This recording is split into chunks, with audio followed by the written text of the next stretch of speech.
Hello दोस्तों। कैसे हो आप लोग? आई थिंक सब बढ़िया और मजे में होंगे। चलिए आज सुनते हैं कहानी, मजेदार और प्रेरणादायक। सुनिए और मजे लीजिए। और हाँ, चैनल में नए हैं तो सब्सक्राइब जरूर से कर लीजिएगा। एक गरीब किसान की कहानी। एक गांव में एक अमीर जमींदार रहता था। उसे अपने पैसों पर बड़ा घमंड था। जितने अधिक पैसे उसके पास थे, उतना ही वह कंजूस भी था। अपने खेतों में काम करने वाले किसानों से वह खूब काम करवाता, मगर पगार कौड़ी भर भी न देता। मजबूर गरीब किसान मन मारकर उसके खेत में काम करते। उसी गांव में रामू नामक एक किसान रहता था। उसके पास थोड़ी सी जमीन थी। उसी में खेती बाड़ी कर वह अपना और अपने परिवार का गुजारा चलाता था। रामू बड़ा मेहनती था। वह दिन भर अपने खेत में काम करता और अपनी मेहनत के दम पर इतनी इतनी फसल प्राप्त कर लेता कि अपने परिवार के लिए 2 वक्त की रोटी जुटा सके। गांव के बाकी किसानों के पास रामू के मुकाबले अधिक जमीनें थीं। वे रामू की मेहनत देखकर हैरान होते कि कैसे इतनी सी जमीन में वह इतनी फसल उगा लेता है। एक साल गांव में भयंकर सूखा पड़ा। बिना बारिश के खेत खलिहान सूखने लगे। गरीब किसानों के पास सिंचाई की कोई व्यवस्था न थी। वे सिंचाई के लिए बारिश पर ही निर्भर थे। इसलिए उनकी सारी फसल बर्बाद हो गई। रामू के साथ भी यही हुआ।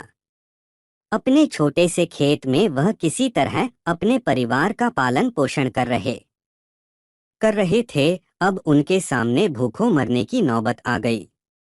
मजबूरी के कारण वह गांव के जमींदार के पास कर्ज मांगने गया। जमींदार कंजूस तो था। उसने सोचा कि यदि उसने रामू को पैसे दिए तो यह लौटा तो पाएगा नहीं। इसलिए इसे अपने खेत में काम पर लगा लेता हूँ। मेहनती तो ये है ही, और मजबूर भी कम पैसों में दुगुनी मेहनत करवाऊंगा। उसने रामू से कहा, देख रामू, मैं तुझे कर्ज तो दे नहीं सकता, लेकिन तेरी इतनी मदद कर सकता हूँ कि तुझे अपने खेत में काम पर रख लूँ। तुझे महीने के 1,000 रुपए दे दिया करूँगा। पर मालिक दूसरे दूसरे किसान तो 2,000 पाते हैं।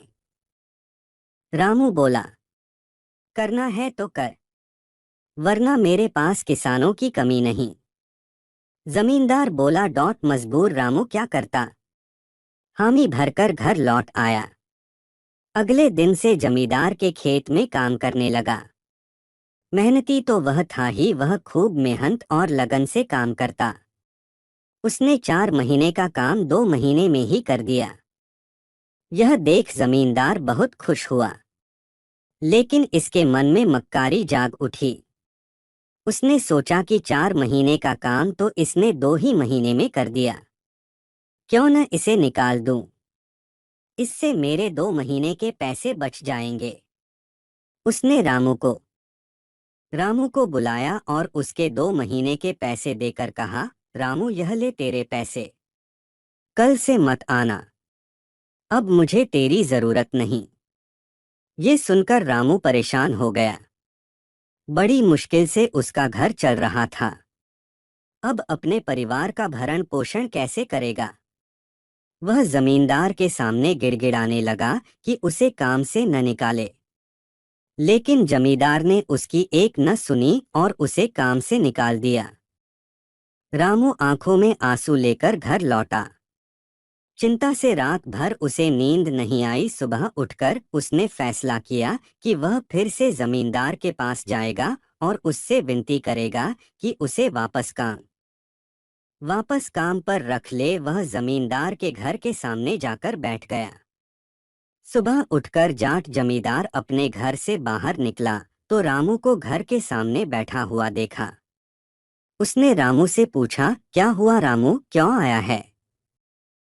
रामू जमींदार की पैरों पर गिर पड़ा और गिड़गिड़ाते हुए बोला, मुझ पर दया कीजिए मालिक, मुझे काम पर रख लीजिए, मेरा परिवार भूखा मर जाएगा। जमींदार ने उसकी एक न सुनी और उसे धक्के मार के वहां से निकाल दिया। रामू उस समय तो वहां से चला गया, लेकिन अगली सुबह फिर सेठ के घर के सामने जाकर बैठ गया। जमींदार ने उसे फिर बुरा बुरा भला कहकर भगा दिया। अब से रोज यही क्रम चलने लगा। रामू रोज जमींदार के घर के सामने जाकर बैठ जाता और जमींदार उसे भगा देता। पूरे गांव में इस बात की चर्चा होने लगी। सब जमींदार को भला बुरा कहने लगे। तंग आकर जमींदार ने सोचा कि क्यों ना कुछ दिन परिवार सहित दूसरे गांव चला जाऊं।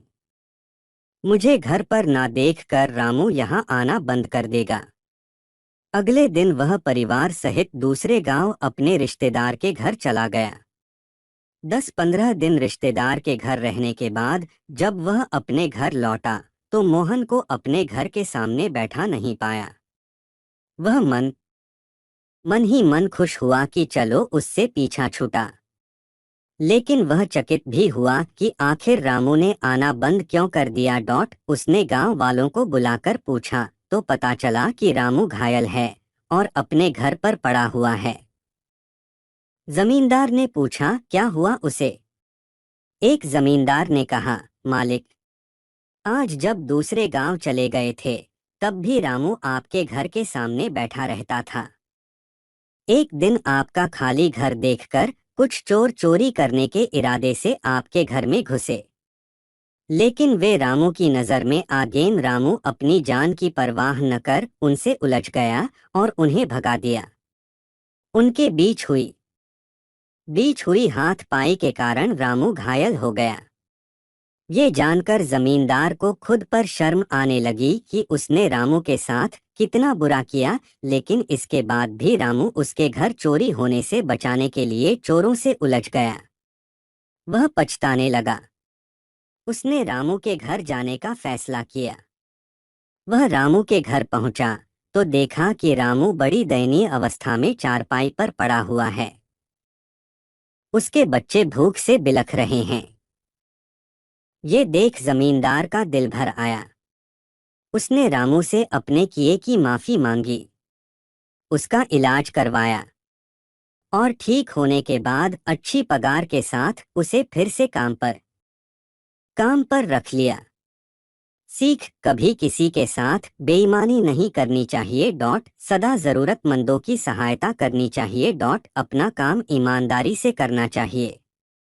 कहानी कैसे लगी मेरे प्यारे दोस्तों? अच्छी लगी तो लाइक, शेयर और सब्सक्राइब जरूर से कर ले। हम आपके लिए इतने मेहनत से कहानियां बना रहे हैं और आपको सुना रहे हैं, तो आप लोगों का भी फर्ज बनता है लाइक करने का, सब्सक्राइब करने का। पर आप लोग करते नहीं। हम भी रामू के जैसे हैं और आप लोग जमींदार के जैसे, तो थोड़े ईमानदार बनिए और जो लाइक, शेयर और सब्सक्राइब नहीं किए हैं वो कर लीजिए।